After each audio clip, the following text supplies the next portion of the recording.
Você já parou para pensar como o seu trabalho pode estar adoecendo não apenas a você, mas também a sua família? No Vozes da Saúde de hoje, nós vamos falar e dar dicas sobre saúde mental, familiar e no trabalho. Logo após a vinheta, venha comigo. Olá, sejam muito bem-vindos a mais um episódio do Vozes da Saúde. Este programa é produzido pelo Sim Saúde Campinas e região e também pela Federação Paulista da Saúde e é feito para você que é profissional da saúde, mas também para você que quer estar sempre atento e por dentro de temas ligados a este setor. E hoje nós vamos falar sobre um assunto muito interessante e importante para todas as pessoas. Nós vamos falar sobre como a saúde mental no trabalho pode afetar a saúde mental familiar. E também como as redes sociais, as telas, o avanço tecnológico tem atingido e influenciado a vida familiar. E para falar sobre este assunto, nós convidamos o médico Dr. Breno Rattori. O Dr. Breno é médico atuante nas áreas de saúde mental, medicina preventiva, com foco em qualidade de vida. O Dr. Breno também é médico de família. E é com ele que nós vamos conversar agora. Dr. Breno, seja muito bem-vindo ao Vozes da Saúde. É um prazer recebê-lo aqui. O prazer é meu, Sirlene. É o primeiro programa do ano, né? Fico honrado pelo convite. Nós também. Dr. Breno, eu gostaria de começar conversando com você sobre uma questão. Você é médico da família. Sim. E hoje a gente vive num mundo muito fragmentado, né? Onde tudo acontece em minúcias. E eu queria que você explicasse qual o papel do médico de família. Eu vou tentar resumir isso, né? Explicando primeiramente que a especialidade de medicina da família surgiu para atender uma demanda, principalmente de levar o atendimento de um generalista para regiões onde não se tem o recurso de muitos especialistas, né? Então, fundamentalmente, o médico de família ele tem o papel de atender a uma demanda geral, né? Desde o cuidado com a criança, o adulto, o cuidado da medicina voltada para a mulher, para o idoso, fazer, por exemplo, o atendimento domiciliar para aqueles pacientes que estão debilitados e não conseguem buscar o recurso presencial. Então, é uma especialidade que tem uma formação anti-especialista, né? Sim. Se a gente pode dizer assim. E hoje em dia, né, no Brasil, a gente tem esse modelo muito mais conhecido no SUS, né? Mas cada vez mais isso mostra-se importante como isso faz falta no sistema dos convênios médicos e também no particular. Por quê? Porque não há especialistas o suficiente para dar conta da demanda que existe, né? Então, às vezes, você vai agendar um cardiologista ou outro médico especialista, você tem que passar por 1 mês, 2 meses de espera, né? E isso mesmo no particular não é tão rápido assim de você conseguir um agendamento. Então, é importante que você tenha um médico que possa te acompanhar nas questões menos complexas, né? Sim. E também, outra coisa hoje em dia é todo mundo muito especializado. Então, às vezes a pessoa, quando chega, principalmente nas idades mais avançadas, ela tem problema diabético, hipertenso, tem problemas metabólicos de obesidade, tem problema cardíaco, tem problema renal, e a pessoa fica assim, meio perdida, né? Tem que marcar uma consulta no nefro, uma consulta no cardiologista, uma no endócrino, uma no urologista, uma no ginecologista, e não tem condições de fazer isso, até porque a integração dessas informações acontece de que forma?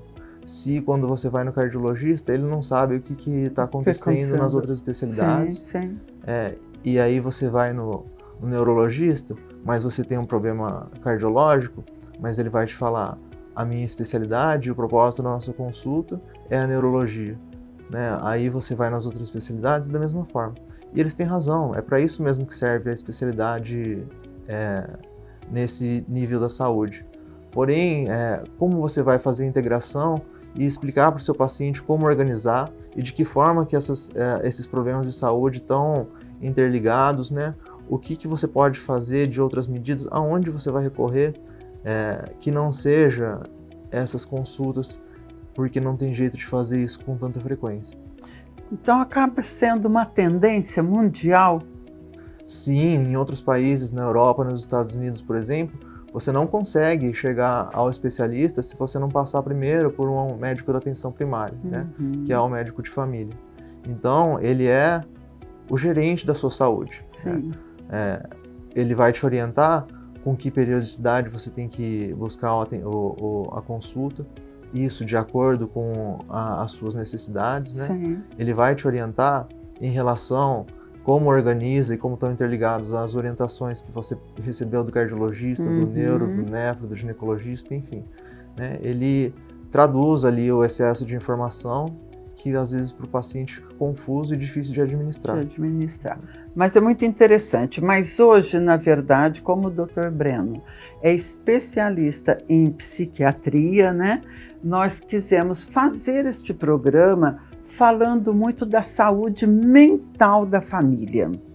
Então, eu gostaria de lhe perguntar o seguinte: como que nós podemos identificar um lar que está com problema de saúde mental?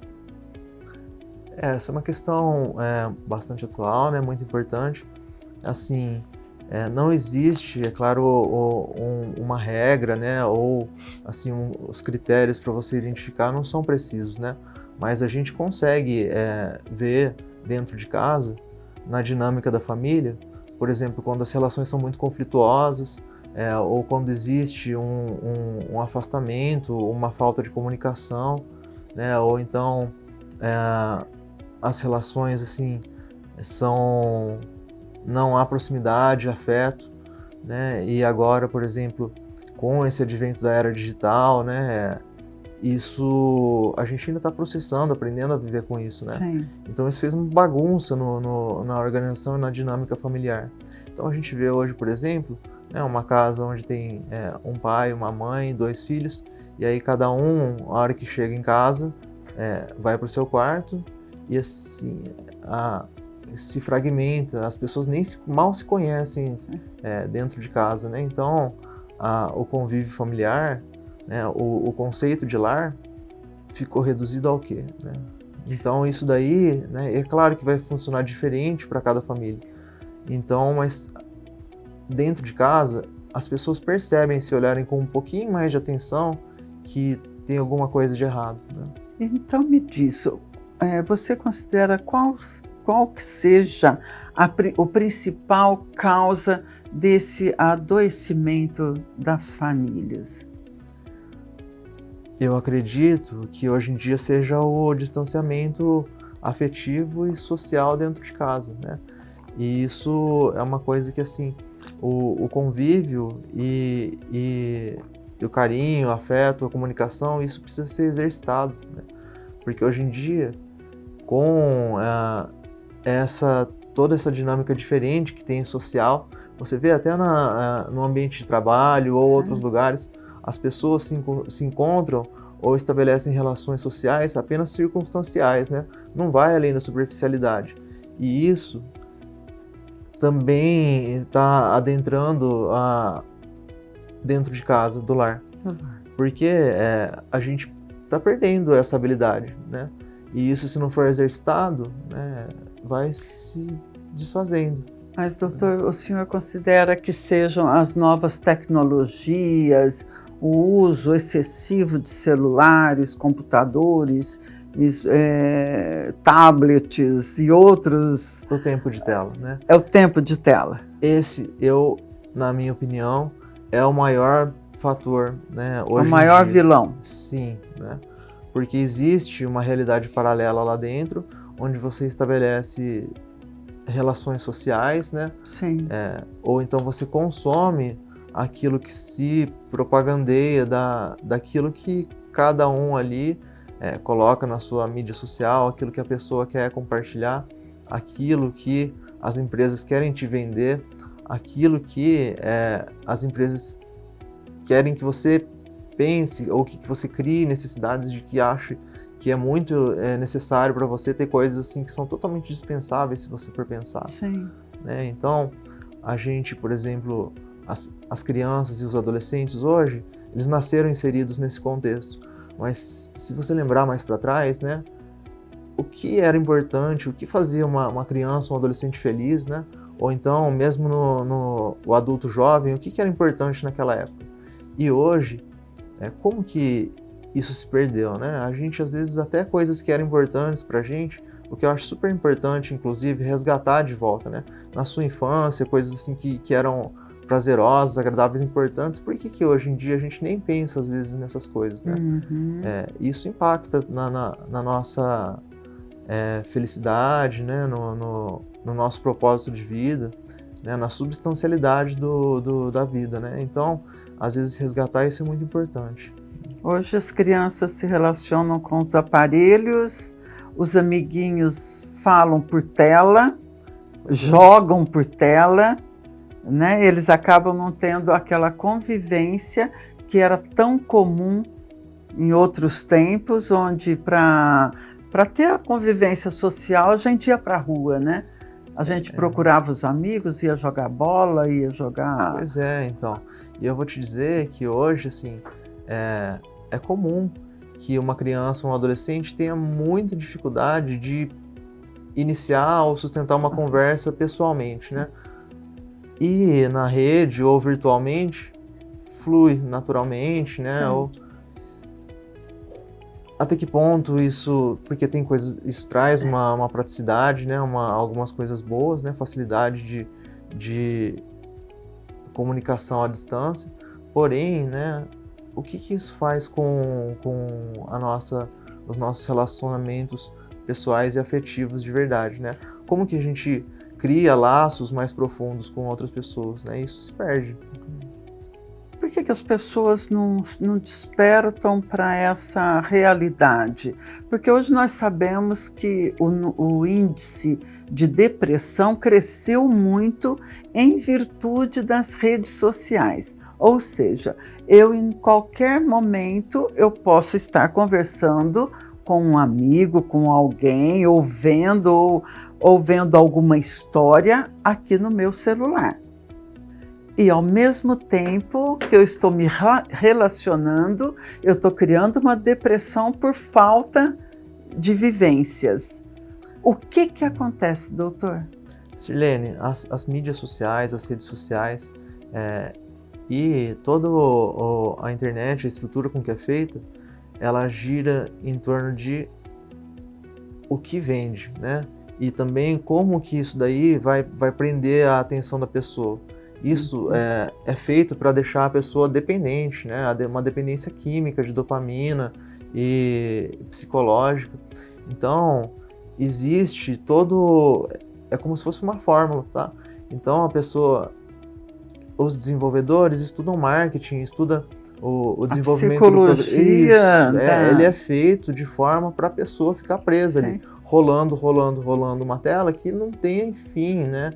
E assim, são fragmentos de um monte de coisa que, no final das contas, você, depois de rolar 1 a 2 horas, o que você absorveu daquilo? Se você pergunta para uma pessoa, eu acho que ela não consegue falar 5 minutos do que foi visto nessas 2 horas de vida que ela perdeu, né? Então, é um consumo de um produto vazio, né? Sem significado. Que a gente poderia viver sem tranquilamente.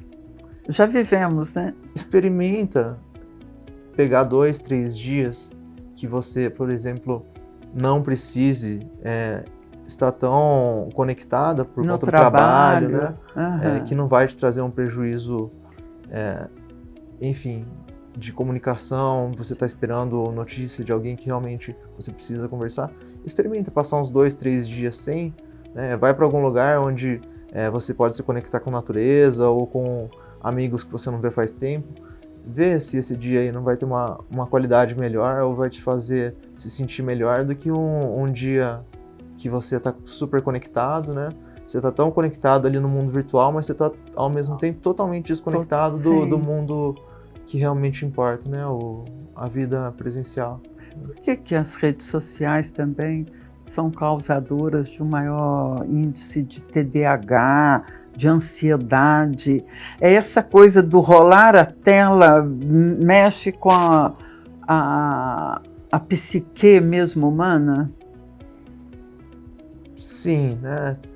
Primeiramente pelo mecanismo dopaminérgico, né? E o vício do hábito ali que se cria, né? Que ela é feita para isso, né? Sim. Mas também há outras coisas, tem um excesso de informação ali, são informações que não tem muita conexão uma coisa com a outra, né? Então, assim, a capacidade de processamento daquilo é baixa, né? Como eu falei para você, no final de 1 hora, 2 de rolagem, você não absorveu nada. E além disso, ali é criado tudo para ser imediatista, né? Há um planejamento, por exemplo, lá no Instagram, quando você vai produzir um vídeo ou um conteúdo para um profissional ou para uma empresa ou que a pessoa precisa, por exemplo, chamar a atenção das pessoas, existe toda uma estratégia. Esse conteúdo aqui, ele tem que ter 2 figuras, tem que ter um título atrativo, tem que estar na cor X. Né? Você tem que estar vestido de tal forma. Esse vídeo tem que durar no máximo 30 segundos, 45 segundos. Se você falar mais do que isso, as pessoas vão dispersar, vai deixar de ser interessante. E assim, tudo tem uma fórmula, um porquê, porque estatisticamente aquilo traz mais números, sabe?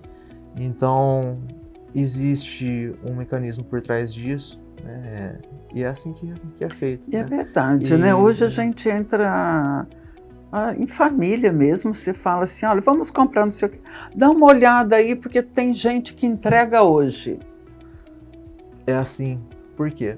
Porque você tem que inserir na cabeça da pessoa que ela não tem tempo que existe uma urgência em você consumir aquilo.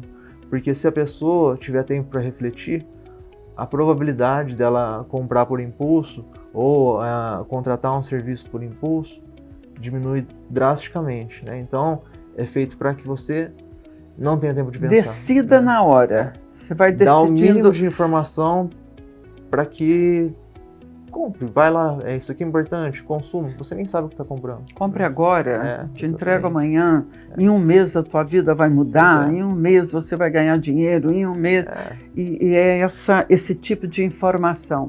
Nós não temos como nos livrar mais disso, não é verdade? Quer você goste ou não, isso está presente e veio para ficar. Veio para ficar e cada vez mais. Agora, como fazer isso de forma saudável? Existe um jeito? Eu acredito que sim, tá? Porque, inclusive, o mundo, do jeito que está, muito dificilmente você vai conseguir, é importante profissionalmente, ou até para você se inserir socialmente, se você não souber usar isso, né, você fica meio deslocado. Então, é importante você ter um conhecimento mínimo ou saber, basicamente, usar as ferramentas que tem, né? Só que você tem que ter um limite, né? Seja de tempo, seja de ambiente onde você está usando, né? Porque, por exemplo, usar isso num ambiente onde você está numa fila de banco e está esperando e não está fazendo nada e realmente não tem nada para fazer. Tudo bem. Né? Agora você está dentro de casa, ali no convívio das pessoas íntimas, né? No núcleo familiar. Isso. Eu ia perguntar. Esse tempo, quanto tempo que a gente, se você for ver, quando a gente é jovem vai para a escola, vai para a faculdade, quando a gente fica mais velho a gente trabalha. Quanto tempo, tirando o trabalho ou a educação, e tirando o tempo que a gente tem para dormir, ir fazer alguma atividade física, alguma outra coisa, aprender alguma coisa, quanto tempo sobra para você ficar em casa com a sua família, né? E de que forma você gasta esse tempo? Então, olha só, né? Se você está ali desconectado da família, por qualquer razão que seja, mas muito triste que seja de forma rolando tela. Rolando, né? Então, tela, né? O senhor daria alguma sugestão de regrinhas mínimas que, de repente, podem contribuir para a saúde mental familiar ser mais equilibrada? Sim, né? Eu acredito assim que o mais simples e mais óbvio é que haja um limite de tempo, né? Ou até uma janela de horário onde as pessoas do núcleo familiar, assim, usa, né?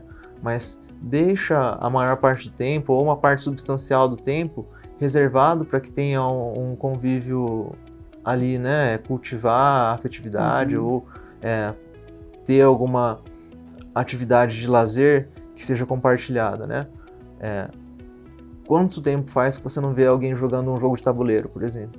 Ou uma coisa que, assim, era delicioso fazer isso quando a gente era mais novo, né? Hoje em dia, eu nem sei onde vende mais isso daí, né? Então, mas tem coisas que dá para resgatar, né? E que não seja isso, mas que seja assistir tela também, né? Mas tela, de qualquer forma, há coisas saudáveis, né? Cultivar, estar sentado junto, né? Estar envolvido no mesmo ambiente, compartilhar o momento. Não precisa, tem muitas formas de fazer isso, né? Então, assim, dentro disso daí, né? Cada família, cada lar vai encontrar as próprias maneiras ali de cultivar um ambiente mais saudável e saber ter moderação no consumo de uma tecnologia que realmente não tem como você ficar desvinculado. Qual que é o seu sentimento quando você vai num restaurante, por exemplo, que é uma cena hoje cada vez mais comum, que você vê uma família toda sentada, onde todos os membros estão com um celular, está teclando, está ali, e não existe conexão. A pessoa tá alguma. A poucos centímetros, ou às vezes... Estão encostadas. Encostado, mas ao mesmo tempo está tão distante. Distante. Né? Totalmente desconectado. Então, assim, eu acho que até a gente se pensar, eu, você, né, a gente tem que se policiar. Porque, eventualmente, isso tá lá, automático. Automático. Né? Então, uma coisa que a gente pode fazer, por exemplo, é guardar o celular dentro da bolsa, colocar ele em cima da mesa, mas desligado, ou... Sim, existem estratégias colocar numa bacinha, né? Coloca um vaso ali, todo mundo coloca dentro. E existem lugares, por exemplo, que o próprio lugar, ele tem a proposta de ser mais intimista. Ele faz o quê? Tira o Wi-Fi de dentro do ambiente. É verdade. E é um ambiente que, por exemplo, não pega sinal externo, né? Então, as pessoas são obrigadas, né, a resgatar esse momento, né? Um outro problema também que a gente observa das telas é que hoje o nosso trabalho se estende, né? Antes eu ia para o trabalho das 8 às 18. Hoje meu chefe consegue falar comigo às 6 da manhã, às 5 da manhã, às 21 horas, 22, 23, né? Esse é um outro problema, né? Esse é um outro problema. E sério, hein? E aí eu nem sei até onde que tem solução, Sirlene, porque, por exemplo, eu sou médico, né? Então, tem pacientes que estão necessitados a todo momento. Mas é importante que a gente tente estabelecer limites para isso, né? Porque o chefe, ou o paciente, né, ou quem quer que seja do ambiente de trabalho, né, às vezes você tem um colega que está precisando de uma ajuda, tudo bem você fazer isso de vez em quando, mas Breno é uma pessoa, ele não é médico o tempo inteiro, né? Eu sou um ser humano que vai muito além da minha profissão, né? A minha profissão, embora seja uma profissão que eu ame, é só uma profissão, né? A forma que eu escolhi é viver para tirar o meu sustento, né? Sim. Mas quem eu sou não é médico, né? Eu sou uma pessoa, um ser humano. Então a gente tem que saber também aproveitar de outras formas, tá?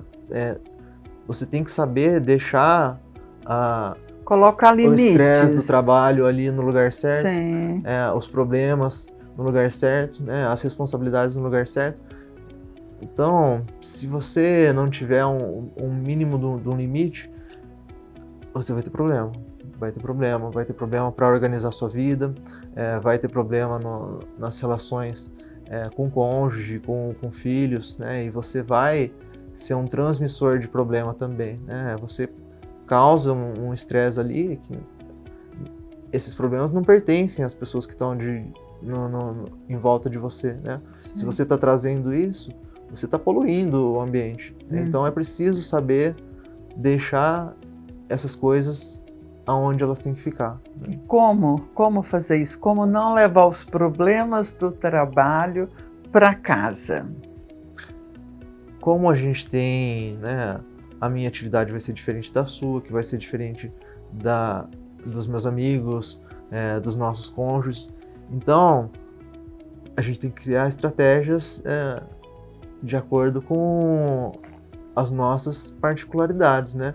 Então não vai existir uma fórmula. Essa daí não tem como eu te responder de forma geral, né? Mas a gente, dentro dessa conversa que a gente teve, né?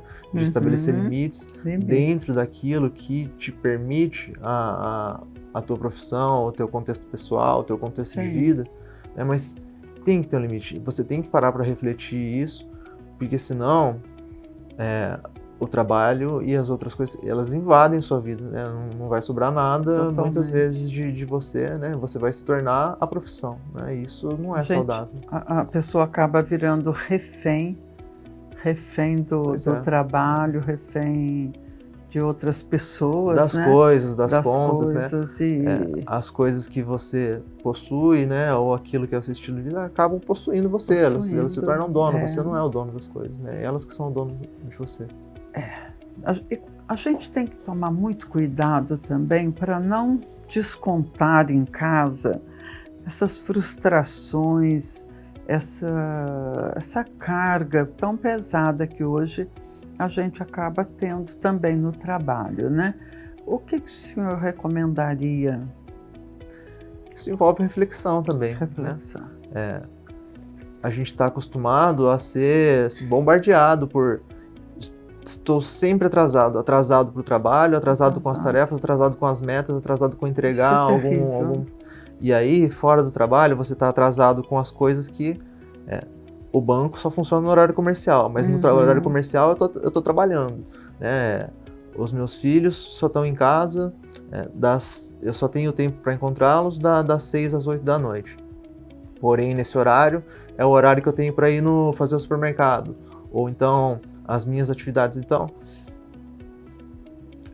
precisa de reflexão, né? Precisa de organização. De organização. De que forma que eu vou conseguir organizar a minha vida, ou a vida em conjunto familiar ali, para que seja possível minimizar esse impacto aí do estilo de vida maluco, totalmente insano que a gente vive hoje, né? Pressão, pressão, pressão, faça isso, e na verdade nunca tá bom, você nunca completa aquilo que precisa, né? É verdade. Nós já chegamos à conclusão que o uso dessas tecnologias, né, das telas, é viciante, né? E é viciante não somente para nós adultos, como também para as crianças. Eu queria que o senhor falasse um pouquinho quais são os sinais que os pais devem observar para saber qual é a hora de parar, para saber se os filhos já não estão viciados, intoxicados com essas novas tecnologias. Primeiro, né, quando as crianças ou os adolescentes eles já estão intoxicados, não é difícil da gente entender ou perceber os sinais, né? Que vai ser apatia, que vai ser irritabilidade ou distanciamento afetivo mesmo, né? Ou então, assim, o isolamento social ou do ambiente, né? Preferir um lugar onde a pessoa está sozinha e não se importar com socializar, por exemplo. Mas aí o dano já está feito, né? E aí resgatar dá mais trabalho do que prevenir. Então, o que a gente recomendaria para as crianças pequenas, muito pequenas, não consumir, porque elas não têm filtro cognitivo ainda para perceber o que é adequado, o que não tem, né? E é muito fácil qualquer conteúdo ali se inserir numa estrutura cognitiva que não está desenvolvida ainda, né? Sim. Em crianças um pouco maiores, né? Precisa da supervisão dos pais para ver que tipo de conteúdo que está sendo consumido, acima de tudo. Sim, né? Verdade. E o tempo também de consumo é muito importante, né? Então, cada idade vai ter, assim, alguma peculiaridade, mas são mais ou menos medidas de bom senso. De bom senso, né? Existe um tempo recomendado para uso? O senhor arriscaria falar, olha, 2 horas por dia tá bom demais? Olha, se fala assim em tempo recomendado para uso, né? Sim. Mas eu acho que você não deve, assim, como é que você determina que 2 horas ou 1 hora é um número mágico ali que 59 minutos pode e 60 não, né? Então, assim, isso daí é muito relativo, né? Mas a gente sabe que quanto menos, melhor, né? Então, assim, e tem gente que vai realmente, se você consome um conteúdo que seja algo que vai te agregar culturalmente ou de outras formas, isso daí pode ser um tempo maior, por exemplo, né? E se você está consumindo futilidade ou coisas que não agregam em nada, então, quanto mais próximo do zero, é melhor, né? Perdi o sono à noite, doutor. Posso pegar o celular e ficar jogando? Não, né? A gente sabe que, assim, a luminosidade, né, e estímulos sensoriais são inimigos da qualidade de sono. Então, a gente sempre recomenda que 1 hora, 2 horas antes do horário de dormir, você vai desligando aos poucos dos estímulos externos, né? Então, você vai procurar um ambiente mais silencioso, né? Você vai procurar ficar relaxado, calmo, desconectado. E aí, a hora que você deitar, né, a sua mente já está em um processo de relaxamento. Porque é muito comum, por exemplo, a pessoa vem no consultório e fala, olha, eu tenho um problema de insônia porque eu deito, minha cabeça não desliga, eu começo a pensar, e aí eu vejo que já é 11 da noite e não dormi, aí de repente eu vejo que é 2 da manhã e ainda não dormi, eu começo a me preocupar porque às 6 eu tenho que estar de pé, e isso é muito comum, né? Mas, em geral, é por tudo isso daí que a gente conversou, né? Não conseguir desligar, não desconectar, a pessoa ficar dependente do consumo de só durmo se a televisão estiver ligada, estou preocupado que se eu não... O que eu posso estar perdendo de informação se eu não estiver conectado direto? Então, tudo isso é treino, né? Treino e reflexão, né? Identificar quais são as coisas que estão te trazendo problema, porque remédio sedativo para dormir, ele pode ser uma solução temporária no curto prazo, né? Mas não resolve o problema, tá? Os remédios não promovem cura de nada, né? Nessa parte, né? Sim. Eles aliviam sintomas. Né? O mais importante é a conscientização do quanto essa prática, esse hábito está me fazendo mal e aí buscar as soluções, a mudança de hábito. Sim, né? A gente chama isso de psicoeducação, que nada mais é do que refletir, né, o que os estímulos externos estão fazendo com você e o que você internamente vai fazer a respeito desse ambiente aí externo, né? Porque existem fatores não modificáveis e existem fatores modificáveis, né? Então, dentro daquilo que for modificável, o que eu posso fazer para melhorar minha qualidade de vida e também das pessoas que estão ao meu redor, né? Você sendo um pai, uma mãe, como que impacta, né, o seu filho vendo que você é dependente desse consumo de mídia social, esse estilo de vida que é assim, totalmente insalubre, né? Você vai transmitir isso para frente, né? Então, a gente tem que ser um modelo, né, dentro de casa, né, na medida do possível.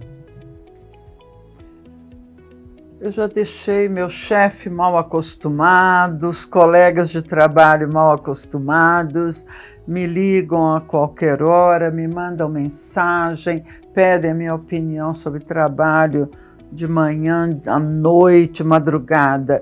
Eu quero cortar isso, mas eu tenho medo desse rompimento de uma liberdade que eu dei e que agora eu quero frear. Como é que eu faço isso sem perder meu emprego, por exemplo?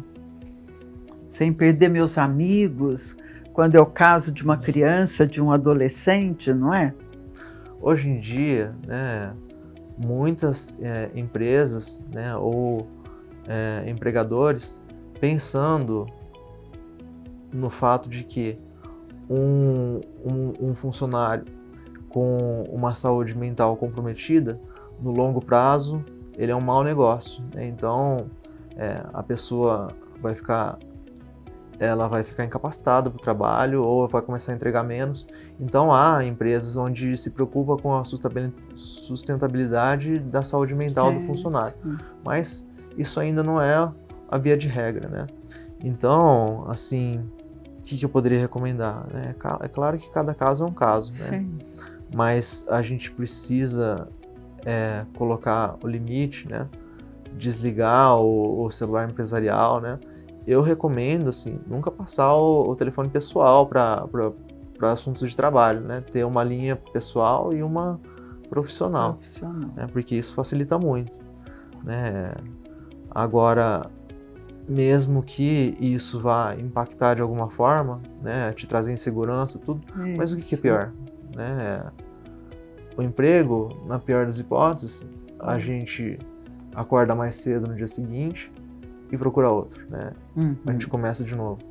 Agora, se você não tiver qualidade de vida, se você não tiver saúde mental, né? O que vai é mais perder importante? Do mesmo jeito. Vai perder do mesmo jeito, né?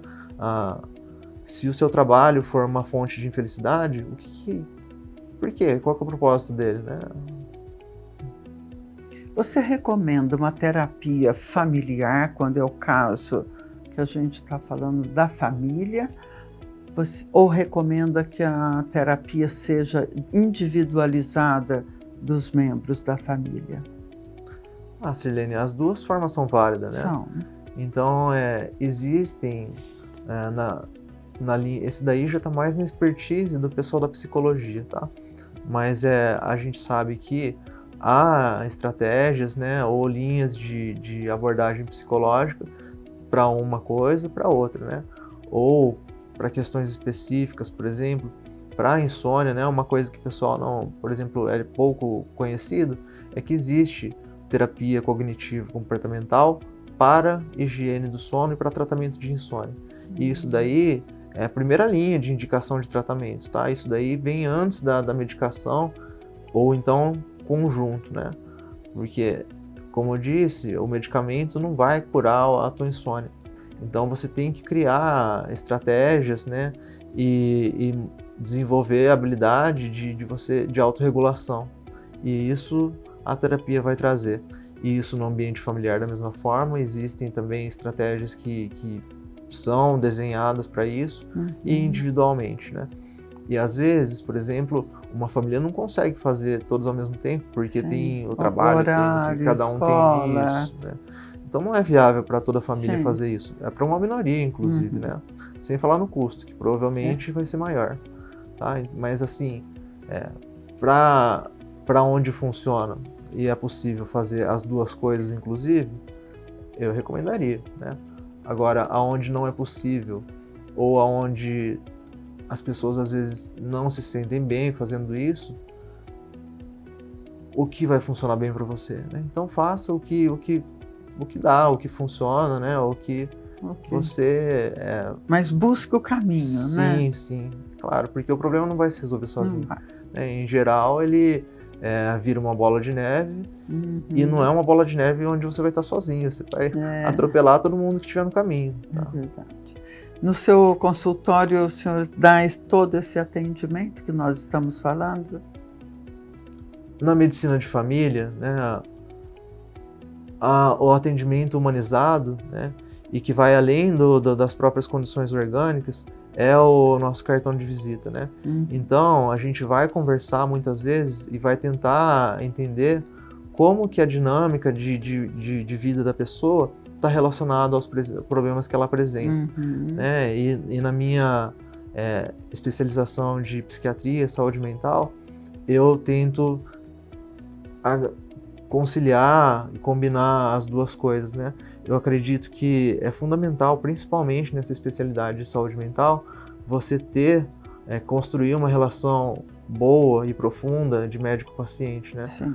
Tanto porque o paciente vai sentindo mais confiança em você, você vai ter resultados melhores. Ele também, né? É importante para o médico se sentir assim, um cara que agrega, que faz a vida do paciente melhorar, né? Diminui os problemas dele, coloca a pessoa num caminho melhor. Isso dá propósito, né? Dá assim, satisfação do que a gente está fazendo. Então, a gente, para conseguir entender melhor, criar um vínculo com o paciente e até para escolher medicação, chegar num diagnóstico mais preciso, você tem que dar atenção, tem que ter uma conversa, preferencialmente dentro das possibilidades, que ela seja um pouco mais longa, né? Sim. Porque senão fica superficial, né? E na saúde mental não dá para ficar na superficialidade, né? Senão você está só oferecendo remédio, você não está oferecendo tratamento, né? Com certeza. Dr. Breno Rattori, a conversa nossa está excelente, não vai se esgotar nesse programa. Já fica aqui um convite para o senhor voltar outras vezes para a gente conversar mais sobre esse assunto que é muito interessante e tem muitas nuances ainda para a gente explorar. Agora eu gostaria que o senhor deixasse uma mensagem para os nossos espectadores. Olha, Sirlene, acho que uma mensagem final é que não existe fórmula pronta, né? E nada disso é uma regra, né? Tanto na vida quanto na medicina, né? São caminhos subjetivos, né? A gente tenta na medicina ser o mais científico possível e buscar coisas que sejam que dê para reproduzir, porque a gente precisa ter esse controle, né? Saber o que funciona e o que não, estar sustentado na evidência, né? Porque senão todo mundo vai fazer só o que acha, e isso também não funciona. Não tá? funciona. Mas na vida, por exemplo, o que funciona para um não funciona para o outro, cada um tem um contexto, está inserido no ambiente, né? Tem mais ou menos ferramentas, mais ou menos estrutura para... Então cada um vai ter um tipo de problema diferente, né? Então fórmula não tem, né? Então a gente conversa baseado na nossa experiência profissional de vida, né? Mas a gente pode dar as dicas, mas não tem resposta mágica, né? Sim, tem que buscar, né? Tem que buscar ajuda, né? Sim. Sempre. Dr. Breno, muito obrigada. Até a próxima. E muito obrigada a você que ficou com a gente até agora. Não esqueça de compartilhar o Vozes da Saúde com seus amigos, com seus familiares, os seus colegas de trabalho. E para acompanhar o Vozes da Saúde, siga o Sim Saúde Campinas no YouTube, siga o nosso canal, clique lá no alerta para acompanhar e saber das novidades e continuar conhecendo histórias que inspiram e transformam. Até a próxima!